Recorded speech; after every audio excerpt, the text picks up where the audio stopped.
Hi guys, you're welcome back to my channel. My name is Dr. Unique. I'm a medical doctor currently practicing in the UK. If today is the very first day of meeting me on this channel, I just want to give you a very warm welcome. And to my return subscribers, thank you for always coming back to watch my content.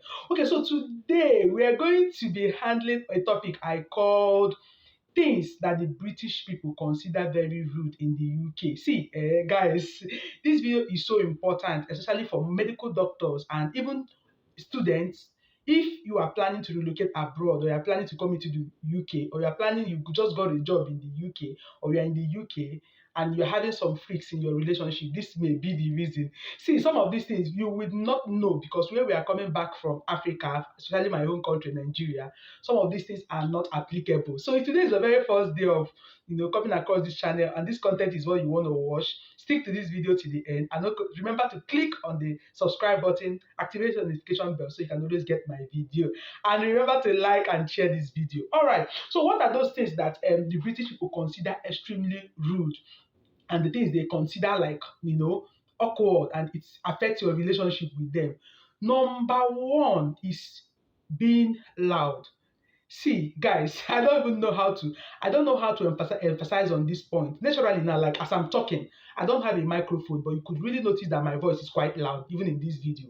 So I have a very loud voice, and most people from Africa have a very loud voice. So when we are angry, we tend to prove that we are angry by even talking even louder. We become even louder when we are very, very angry. So the British people abhor something like this. No matter how angry a British person is, their voice is always on the low side. So they do not like it when you are loud or when you need to shout to prove that you're angry. But you can politely decline things like, oh, no, please, I wouldn't want to do this. Decline everything you are doing with them has to be in a very polite way. Let me give you for example. Initially, when I started working, most of the times when I go to maybe to my room to have a brief rest or something, when these guys call me for anything, they'll be like, "Hello, Dr. Unique. Please, will you be happy to come and help us prescribe this? This patient in room, this, have this. Please, will you be happy to do?" Then I'm like, they'll keep asking you, "Are you happy to?"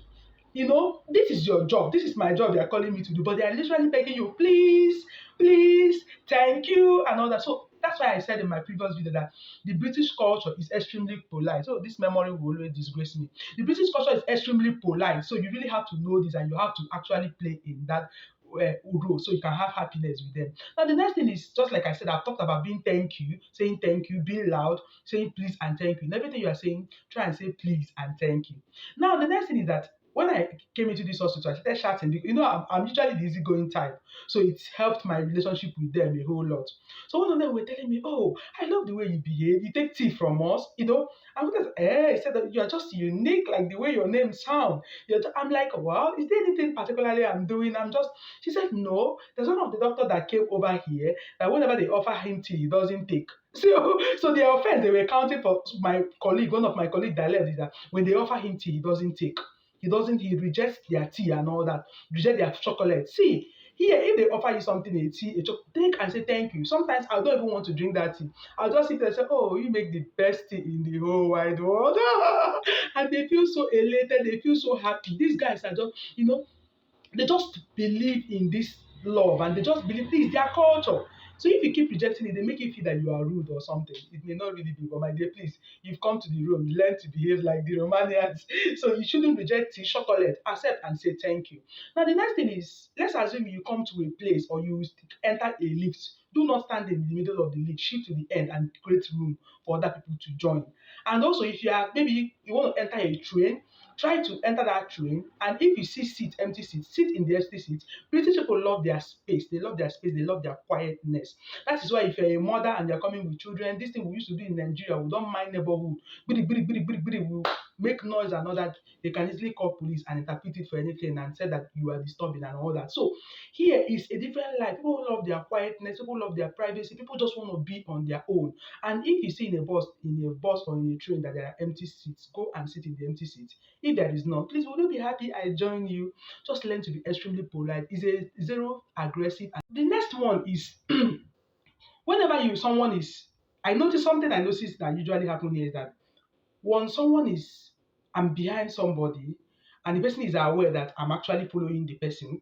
When they pass, they open the door for me, they hold the door for me to pass. So I just started doing that because I noticed that was what we usually do. So once anybody is following me, especially when you are carrying something, I will generally hold the door for you to pass. But during my conversation that day with the British nurse, she now told me that, oh, so many of their workers said that I am very well mannered and well cultured. That unlike other people that has come towards that area, that whenever I pass, I usually hold the door for them. See, these things are, I just decided to say this thing because, see, these things can make the difference between, the way you are being interpreted and the way you are seen in your hospital. Is very, very important. It seems irrelevant, but it may be important to these guys because I've really found some friends among them and they tell me a whole lot of things. So whenever you pass in a door and someone is following, don't just bounce that door for that person to open it. Hold it for that person. It wouldn't take you, no matter how in haste you are, it wouldn't take you like few minutes for you to have done that. The next thing I noticed, I was actually guilty of this one, is, my dear, jumping the queue. So like the way they do in Nigeria, especially when something is quickly. My job, like in my hospital, is the kind of job that requires me to do a whole lot of things at the same time. So when I come and you are doing a particular thing, I want to intrude.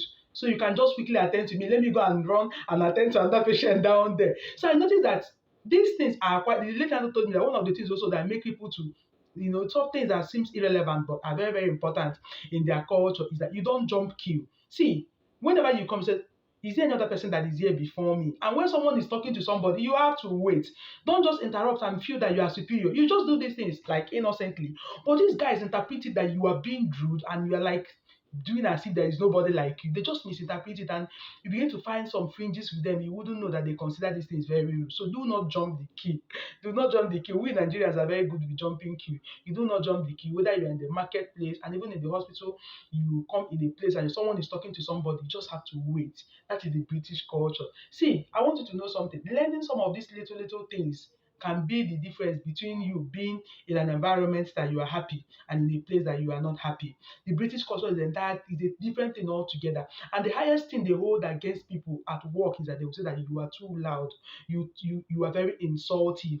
So because naturally we have a loud voice, and this loud voice we have already, is something that you should be working so that when you are talking, it will look as if you are shouting. Then imagine when you are angry and you are expressive. So resist the urge to shalaye. According to one of my sheets that I usually teach us in WhatsApp, don't, you just resist the urge to start yarning and start expressing.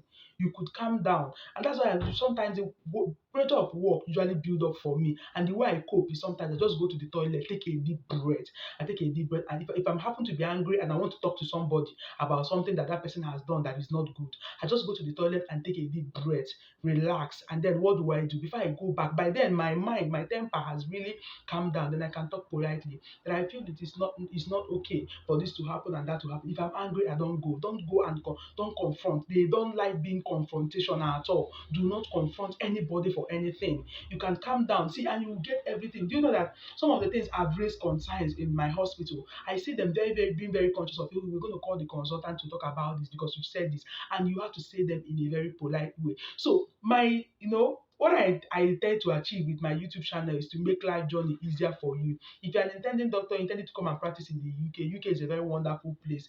Yes, you're going to have some cultural shock. You're going to feel loneliness after all this struggle to come here. You're going to come here and ask yourself somehow, maybe you encounter one thing or the other, you'll be like, wow, is this how this thing is? Is this thing not overrated? You will really have to some doubt. But I want you to know that if you learn the British culture, it's going to be one of the easiest way you cope and get integrated into the environment. Again, I want you to know one thing as medical doctors. The last thing I'm going to talk about in this video.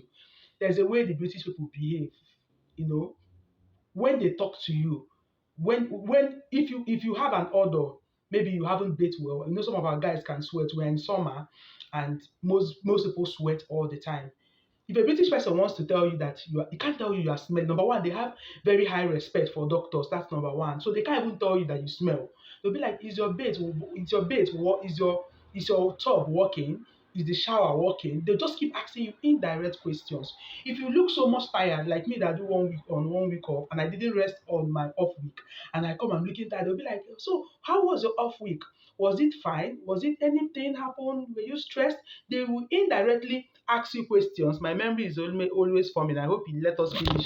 They will keep asking you indirect questions. They keep asking you questions, and from there they find things and they escalate it. So if things you don't want to share, you can be very friendly, very lovely, but make sure that the information you share are not too sensitive to affect you.